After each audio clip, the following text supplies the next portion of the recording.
लोबा नाऊ। रुकना भाऊ, बोलने देना।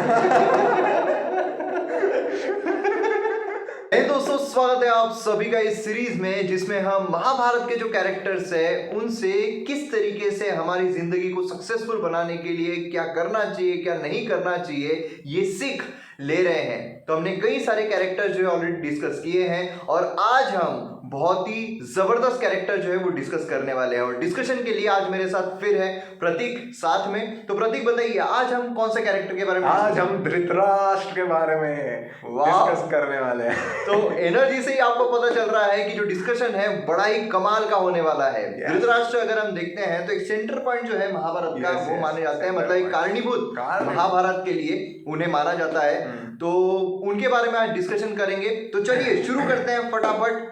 उनकी जिंदगी से सीख कर हमने क्या करना चाहिए, मतलब थोड़े हम पहले पॉजिटिव्स जो है वो देख लेते हैं। पॉजिटिव्स तो पहले हम देखेंगे क्या हमें करना चाहिए। तो क्या लगता है आपको? देखो यार, सबसे पहले तो सब लोग जानते हैं कि महाराज धृतराष्ट्र जो थे वो आंखों से देख नहीं सकते थे, और इसके बावजूद भी उन्होंने अपने आप को कभी फॉर्मल एजुकेशन लेने से रोका नहीं।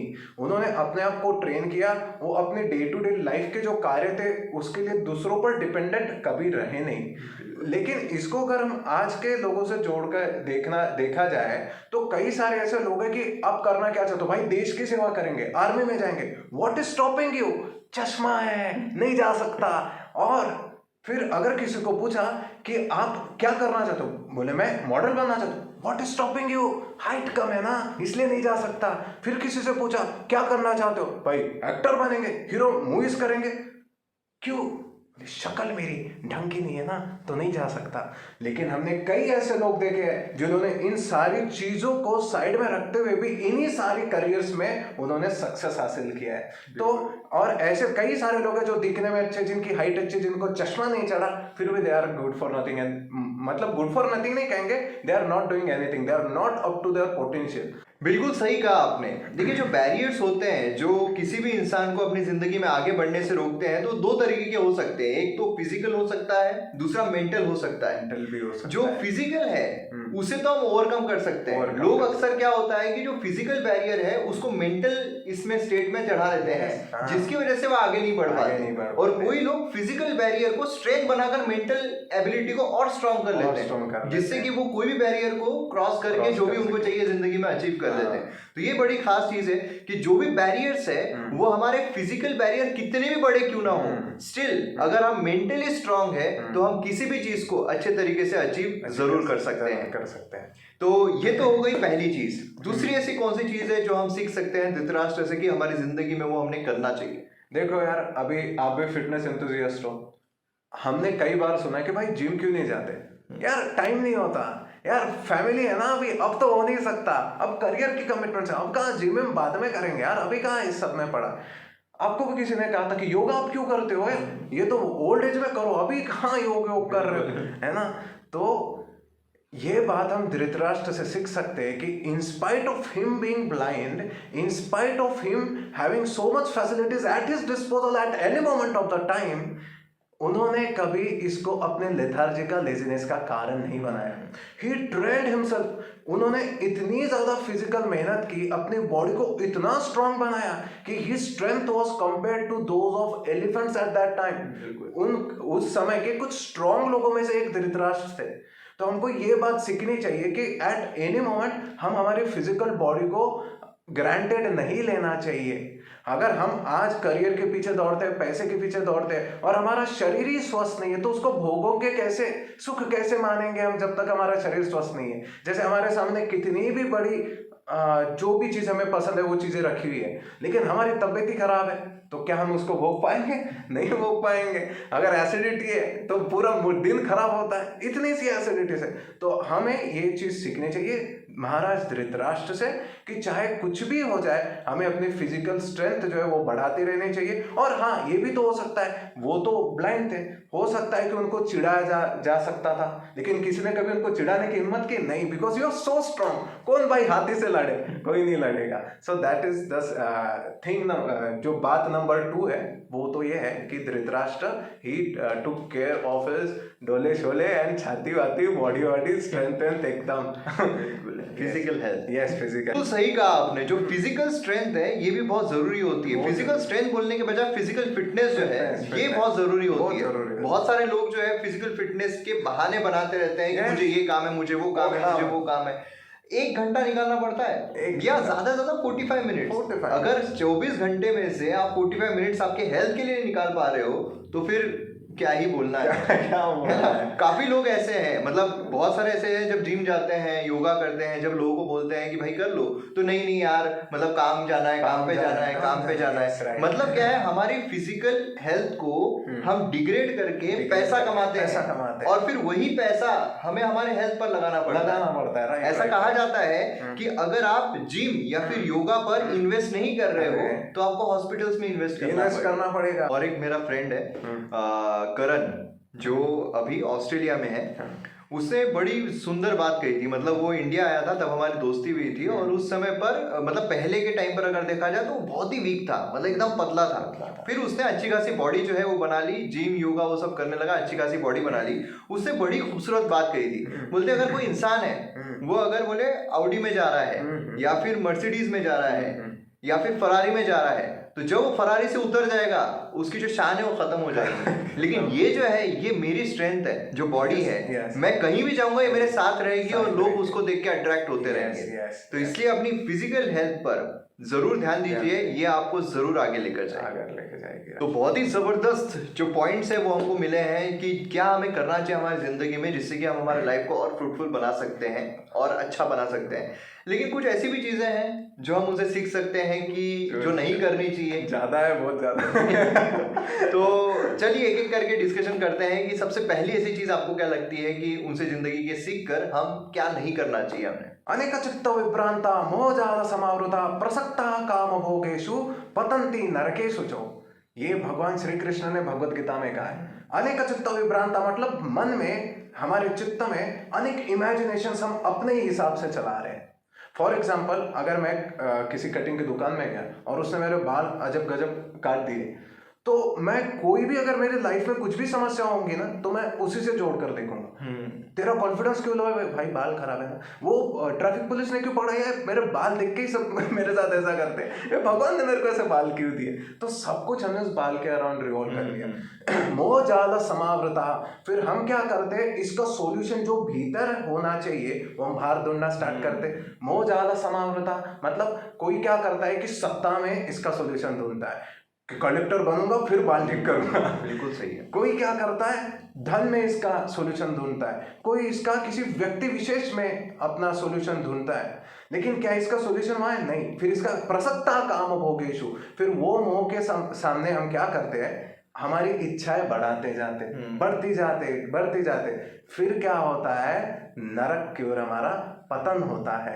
ये भगवान श्री कृष्ण ने कहा था। क्या धृतराष्ट्र के साथ में भी यही समस्या नहीं थी? तो समस्या नंबर 1 ये है कि खुद के इमेजिनेशन से, खुद के ही निगेटिव्स को पकड़ के उसको हमने घुमाते रिवाइंड नहीं करना है। Observe your mind. हमारे जितने भी प्रॉब्लम्स है वो हमारे माइंड से ही शुरू होते हैं और माइंड में इनको खत्म कर देना चाहिए। अगर नहीं होता तो हम अपने लिए भी, अपनों के लिए भी और दूसरों के लिए भी नरक का निर्माण करते हैं। This is point number 1। बहुत ही खूबसूरत बात कही है आपने। मतलब क्या होता है, कई बार ऐसे देखा भी गया है और ऐसे होता भी है कि कोई अगर हमारे अंदर कोई डिसेबिलिटी हो जाती है तो उस समय पर क्या होता है कि हमें लगता है कि जो भी बुराई हमारे साथ हो रही है, जो भी हमारे साथ बुरा कर रहा है, जो भी चीजें हो रही है वो उस डिसेबिलिटी की वजह से ही हो रही है। और वो हम डिसेबिलिटी जो है वो इतनी गहरी बिठा देते हैं कि फिर उस डिसेबिलिटी को ओवरकम करने के लिए हम किसी और चीजों की तरफ भटकना शुरू करते हैं। हम पावर, जैसे आपने कहा, पावर जो है वो लेना शुरू करते हैं कि पावर आ जाएगा तो शायद लोगों का ध्यान इससे हट जाएगा, पैसे अगर आ जाएंगे तो लोगों का ध्यान हट जाएगा। हम बेसिकली क्या कर रहे हैं, लोग क्या चाह रहे हैं वो सोचकर हमारी डिसेबिलिटी जो उसको नलीफाई करने की कोशिश कर रहे हैं, रादर देन हम अगर उस पर ध्यान ही ना दें। हम हमारी डिसेबिलिटी पर क्यों, हमारे स्ट्रेंथ पर ध्यान क्यों नहीं दे सकते? हमारे स्ट्रेंथ पर ध्यान दे तो हम लोगों को प्लीज करने के लिए नहीं, लेकिन खुद को खुश रखने के लिए यहाँ पर जिंदगी अच्छे तरीके से जी सकते हैं। तो बहुत ही खूबसूरत बात यहाँ पर हमें सीखने को मिलती है। तो दूसरी ऐसी कौन सी चीज है जो हम सीख सकते हैं कि हमें अपनी लाइफ में नहीं करना चाहिए? दूसरी जो बात हमें देखनी चाहिए धृतराष्ट्र से, कि वो अकर्मण्य थे। He was inactive, decision indecisive. Decision ही नहीं ले पा रहे थे, कुछ कर ही नहीं पा रहे थे। मतलब उनका ना करना दुर्योधन और कर्ण जैसे लोगों के करने से भी बहुत विनाशकारी बन गया। तो अगर उस समय सही समय पर सही निर्णय अगर धृतराष्ट्र ले लेते तो इतना बड़ा युद्ध नहीं होता। हमारे देश की आर्थिक और भौतिक जो हानि है वो नहीं होती। तो हमें सबसे पहले तो यही चीज सीखनी चाहिए कि सही समय पर सही डिसीजन हमें लेना चाहिए, ना कि अकर्मण्य बैठे रहे। फॉर एग्जाम्पल, अगर दुर्योधन की जो भी कुटिलताएं थी वो बचपन में ही पकड़ लेते, अगर बचपन में ही उनको सॉल्व कर लेते, बचपन में उन पर ध्यान देते, तो ये इतने बड़े अक्षम्य अपराधों के भागी वे नहीं बनते। तो हमें सबसे पहले दूसरी चीज ये सीखनी चाहिए कि we should not be indecisive, और सही समय पर सही डिसीजन और सही कार्य करना हमें आना चाहिए। जब टाइम निकल जाता है फिर वो जो भूल चुका है वो अक्षम्य अपराध और फिर पाप बन जाती है। ये भी एक बहुत जबरदस्त चीज है, और इसको हम सीधा गवर्नमेंट से भी कनेक्ट कर सकते हैं। मतलब ऐसा कहा जाता है कि जो गवर्नमेंट है वो अगर कोई गलत डिसीजन लेती है तो वो इतना हानिकारक नहीं होता है देश के लिए जितना उनका इनएक्शन होता है। राइट। और इतिहास गवाह है कि जो सरकारों ने डिसीजंस लिए हैं, अब वो देखिए डिसीजन जो है वो कभी कभार सही साबित हो सकते हैं, कभी कभार गलत साबित हो सकते हैं, लेकिन डिसीजन लेना ये इंपॉर्टेंट होता है क्योंकि उससे कुछ चेंज हो रहा है। लेकिन जो सरकारों ने डिसीजन नहीं लिए हैं, इनएक्शन हुआ है, तो और ज्यादा जो प्रॉब्लम्स है वो इंक्रीज हुई है किसी भी देश में। और ये तो देश का पार्ट हो गया, लेकिन हमारी भी जिंदगी में हमें डिसीजन पग पग पर डिसीजन लेना पड़ता है। आज आप यहाँ पर बैठे हो, अभी आपको बोलना है नहीं बोलना है, क्या बोलना है क्या नहीं बोलना है, आप डिसीजन ले रहे हो। अगर आप डिसीजन नहीं लेते हो, आप इनएक्शन रहते हो कि मैं कुछ नहीं बोलने वाला हूँ, तो ना ही ये वीडियो बन पाएगा और ना ही जिंदगी में कुछ हो पाएगा। तो हमेशा हमें डिसीजन मेकिंग पावर जो उसको स्ट्रांग रखना पड़ता है और डिसीजन लेना पड़ता है। कई बार ऐसा होता है कि हम कॉन्फिडेंट नहीं होते हैं या फिर हम संकोच करते रहते हैं कि डिसीजन सही होगा या नहीं होगा।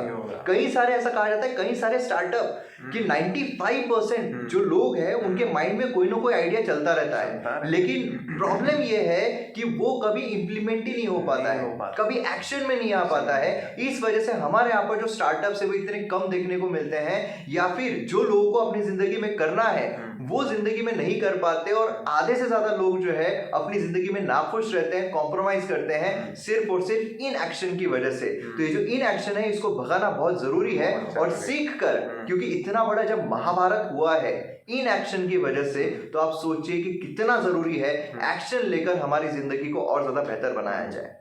तो ये तो हो गई दूसरी चीज। तीसरी और कौन सी चीज है जो हम सीख सकते हैं अपनी जिंदगी में कि क्या नहीं करना चाहिए? देखो यार, तीसरी सबसे इंपॉर्टेंट चीज है ना, वो विदुर की बात ना सुनना थी। अप्रशस्तानि कार्याणि यो मोहादानुतिष्ठति स तेषां विपरिभ्रंशते जीवितादपि। This was written by Vidur ji in his Vidur Niti. इसका अर्थ मैं थोड़ा सा बताता हूं कि अप्रशस्तानि मतलब जो अन्यायपूर्ण कार्य है, अन्यायपूर्ण कार्य क्यों करता है? मोहादानुतिष्ठति, क्योंकि उसको मोह हो गया इसलिए वो अन्यायपूर्ण कार्य कर रहा है। तो इससे क्या होता है? स तेषां विपरिभ्रंशते जीवितादपि, उसको जीते जी नर्क का सामना करना पड़ता है। तो ऐसे विदुर जिन्होंने एक श्लोक में पूरी धृतराष्ट्र की प्रॉब्लम ही निकाल के बता दी, ऐसे विदुर जो कि चीफ एडवाइजर थे उनके, ऐसे विदुर जो कि उनके ऐसे भाई थे जिन्होंने हमेशा उनका साथ दिया, ऐसे विदुर जो हमेशा उनका हित चाहते थे, ऐसे विदुर जो उनके महामंत्री थे, हस्तिनापुर के महामंत्री थे, उनकी बात उन्होंने कभी सुनी नहीं। हमें सबसे इंपॉर्टेंट चीज मेरे हिसाब से तो यही सुननी चाहिए, यही देखनी चाहिए कि अगर कोई हमें कुछ सॉल्यूशंस दे रहा है, कोई हमें कुछ नए ओपिनियंस, इनोवेटिव पॉइंट्स बता रहा है, तो we should always be open. हम ऐसा नहीं सोच सकते कि मैं सब कुछ जानता हूं। We should be open to criticisms rather than कि हम बस प्रशंसा ही सुनते रहे। प्रशंसा, कहा जाता है कि प्रशंसा सुनने से हमारे ऊपर जो है वो कर्जा बढ़ते जाता है, और क्रिटिसिज्म्स जब हम सुनना आरंभ करते उससे हमारा कर्जा उतरता है। तो ऐसा नहीं कि कोई कुछ भी बोल रहा है हमें सुनना है, नहीं तो कंस्ट्रक्टिव क्रिटिसिज्म जो है वो सुनना है। यस, हमें पहले उसको तोलना चाहिए कि सही में इज दिस राइट। कोई बोल रहा है कि भाई तू तो बहुत मोटा लग रहा है, ये हमने बात एक सॉल्यूशन एग्जांपल लिया था शायद। कोई बोल रहा है कि भाई तू तो गाड़ी बहुत खराब चलाता है, अब आप अपने आप की ओर देखो कि सही में आप गाड़ी खराब चला रहे हो, नहीं आप तो गाड़ी सही चला रहे हो, तो फिर उसको मत सुनो। लेकिन अगर कोई बोल रहा है कि नहीं भाई तू जरा ज्यादा जोर से बोल रहा है, तो अपने आप को देखो सही में मैं ज्यादा जोर से बोल रहा हूँ, then yes you can slow down. और अगर आवश्यकता हो, अगर आपका दिल माने तो ही, but we should be open, the point is we should be open to different opinions, criticisms and suggestions. अगर ये है तो हम जो है अच्छा एक सोच विचारपूर्ण निर्णय ले पाएंगे। बिल्कुल, जैसे जब मैं थिएटर करता था उस समय पर जो डायरेक्टर थे उन्होंने एक बहुत ही जबरदस्त बात कही थी कि अगर किसी एक्टर का करियर खत्म करना है तो उसको अवार्ड दे दो। जब आप अवार्ड दे दोगे तो उसका इंप्रूवमेंट का स्कोप पूरा खत्म हो जाएगा और वो हमेशा बैठ जाएगा। तो ये होता है प्रशंसा का खेल कि जब आप प्रशंसा कर रहे हो, हाँ आपको मोटिवेट जरूर करती है लेकिन इंप्रूव नहीं करती है। इंप्रूव करने के लिए हमें क्रिटिसिज्म बहुत जरूरी है और क्रिटिसिज्म हमको इवेल्युएट करना जरूरी है। हमें ये पता रहना चाहिए कि कौन सी चीजें हमें हमारे गोल की तरफ लेकर जा रही है और कौन से क्रिटिसिज्म हमें डिमोटिवेट कर रहे हैं। जो डिमोटिवेट कर रहे हैं उसको इग्नोर कर दो और जो मोटिवेट कर रहे हैं हमारे गोल की तरफ लेकर जा रहे हैं उन क्रिटिसिज्म को अपनाओ, तब जाकर हम जिंदगी में जरूर आगे बढ़ सकते हैं। इस तरीके से हमें जो धृतराष्ट्र है उनकी जिंदगी से काफी कुछ चीजें जो है वो सीखने को मिलती है।